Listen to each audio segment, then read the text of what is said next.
Magandang araw mga kapamilya. Magkapet pandasal muna po tayo. Ito po si Father Nono. Mga kapamilya, ngayon po ay kapistahan ng isa sa mga paborito nating santo, si Saint Jude. Sabi nga nila, he is the patron for hopeless cases. Bakit nga ba naturingan siyang ganoon? Dalawang dahilan. Una, dahil tulad ng mga alagad ni Jesus, nakagawa po siya ng maraming mga milagro. Bago niya sinapit ang kanyang kamatayan, nagpagaling ng mga may sakit, nagpalayas ng demonyo at kung ano-ano pang himala. Ikalawa, marami raw po kasing pabor na maibibigay pa itong si Saint Jude dahil noong unang panahon, hindi siya gaanong kilala.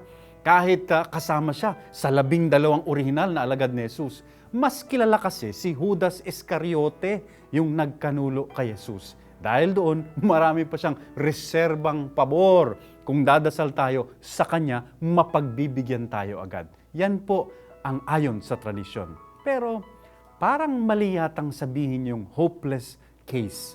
Kasi sa ating pong pananampalataya, laging may pag-asa. Dahil ang Diyos ang ating pag-asa. Umaasa tayo sa Diyos at di niya tayo bibiguin dahil lubos niya tayong minamahal. Kung di man niya pagbigyan ang kahilingan natin sa pamagitan ni Saint Jude o ng iba pa bang santo, yun ay dahil mas alam niya ang nakabubuti sa atin. Yan po ang maaasahan natin. Kaya umasa lagi sa Diyos bawat sandali ng ating buhay. Amen.